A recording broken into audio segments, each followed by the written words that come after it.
Masih di channel Belum Belajar Lempeng menurut Uti Sera. Kali ini kita akan menyimak obrolan yang kemarin mengenai dasar-dasar dalam membangun fondasi spiritual. Seperti apa lanjutannya? Ayo kita simak videonya sampai habis. Baik itu belum tentu benar, tapi benar sudah pasti baik. Walaupun tidak sepenuhnya kebenaran itu dapat diterima, karena pada umumnya yang mampu menerima suatu kebenaran itu tidak banyak, bisa 1 dibanding 1000. Bisa dibayangkan betapa sulitnya kebenaran itu dapat berdiri. Ada yang terlihat nampak baik, tapi sebenarnya itu tidak benar.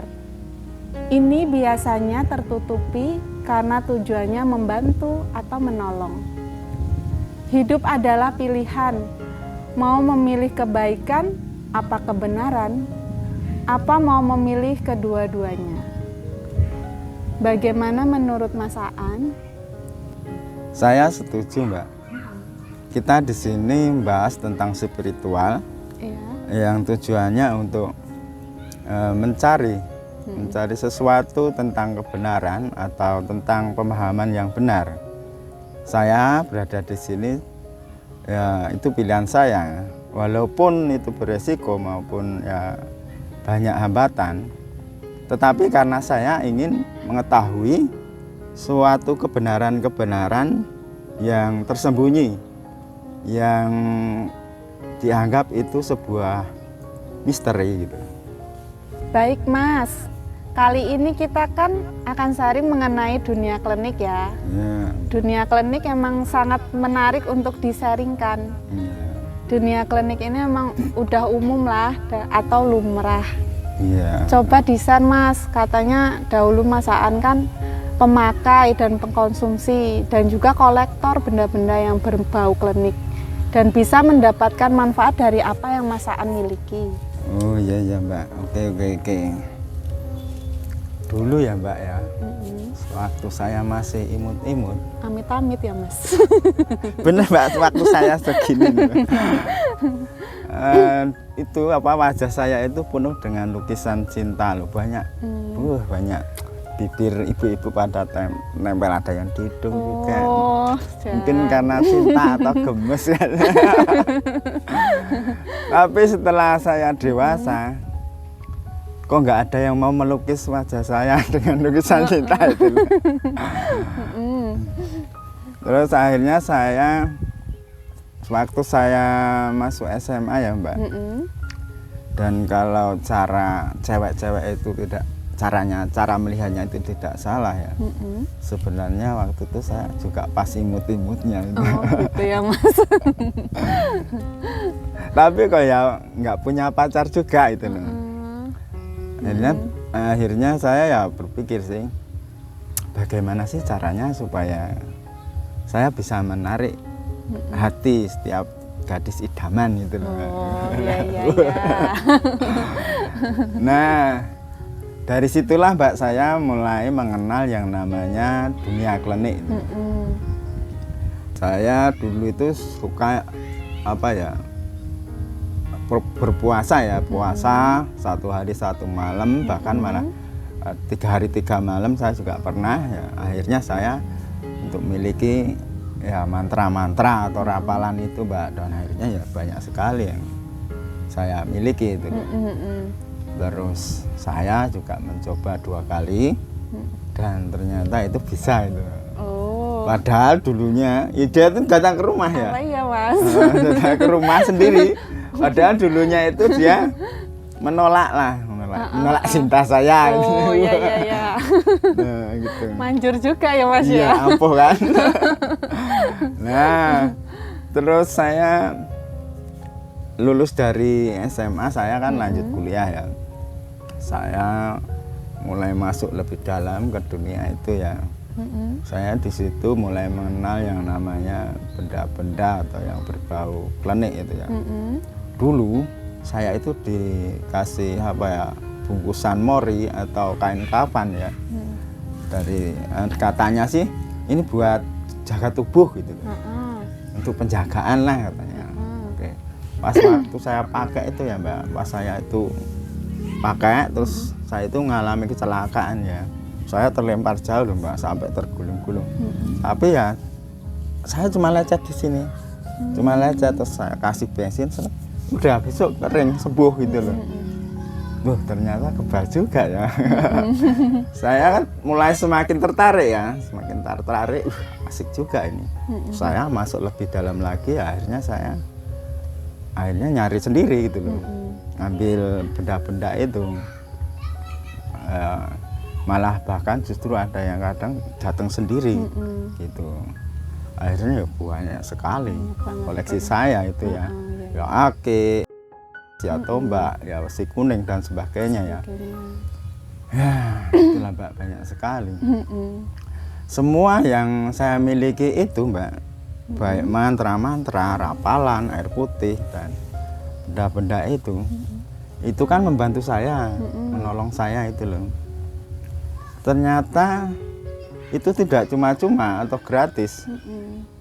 Ya dia tetap harus ada upahnya gitu loh Mbak.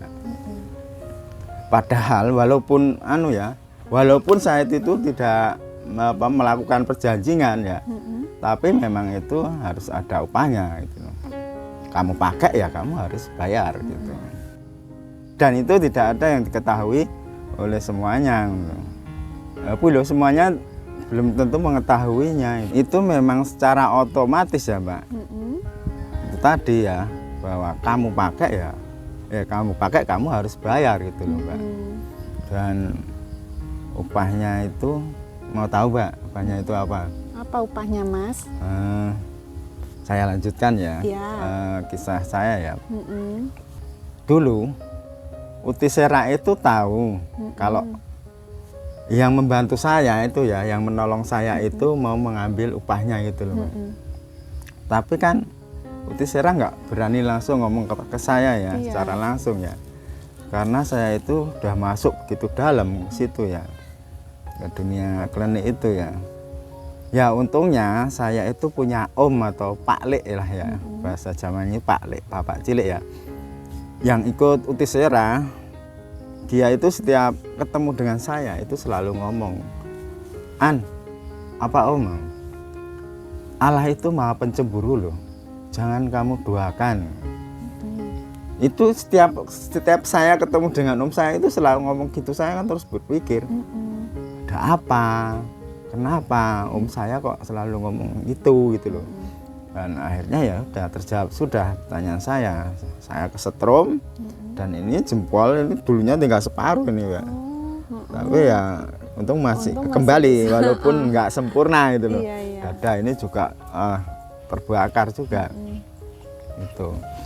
Ya saya mengucapkan terima kasih ya yang sebesar-besarnya kepada Uti Sera, kepada om saya, kepada ibu saya dan adik saya yang telah menyelamatkan saya dari kematian itu. Terus benda-benda itu dikemanain Mas? Benda-benda itu semuanya saya serahkan ke Uti Sera. Terserah mau Uti Sera apakan, mau dilebur, dibuang, dilarung atau terserah. Saya nggak butuh itu gitu loh. Jadi intinya saya jangan bermain di situ gitu loh. Harus keluar dari situ gitu. Karena sekecil apapun ya bantuannya atau pertolongannya itu dia minta upah ya. Upahnya itu ya nyawa saya itu. Dan dulu kalau nalar saya jalan ya, saya kan harusnya berpikir sih, itu semua kan tujuannya kan sifatnya kan duniawi toh, untuk gagah-gagahan, untuk kesenangan toh ya toh. Seharusnya gitu, saya harus berpikir itu hal duniawi dan itu bisa mencelakai saya ya, bahkan bisa mencelakai orang lain gitu loh Mbak. Dan cara mengambil upahnya itu ya bermacam-macam loh Mbak. Ya, salah satunya yang seperti saya alami tadi itu. Tapi kebanyakan itu dia mengambil upahnya itu melalui bagian dari tubuh kita yang terlemah, entah itu jantung, lambung, paru-paru atau ginjal gitu loh. Dia akan nongkrong di situ dan ini akan memperparah keadaan dan medis pasti akan kewalahan karena medis nggak mengenal apa yang namanya hal-hal seperti itu gitu. Misalnya nih, seharusnya saya sembuh oleh medis ya, seharusnya ya. Tetapi karena saya masih memiliki itu semua ya, medis akan kesulitan menyembuhkan dan bisa-bisa ya sudah selamat tinggal dunia itu. Makanya untuk menjadi lempeng ya jangan bermain di situ, keluarlah dari situ. Karena yang dicari itu bukan di situ, karena dan tidak ada di situ gitu loh Mbak. Karena yang dicari orang-orang spiritual itu adalah hal-hal yang atau kebenaran sejati supaya hidup itu menjadi lempeng gitu loh Mbak. Oke Mas, terima kasih sharingnya. Ya Mbak, terima kasih sama-sama. juga pengalamannya. Semoga bisa saya ambil. Ya. Untuk kedepannya saya menjadi lebih lempeng. Ya.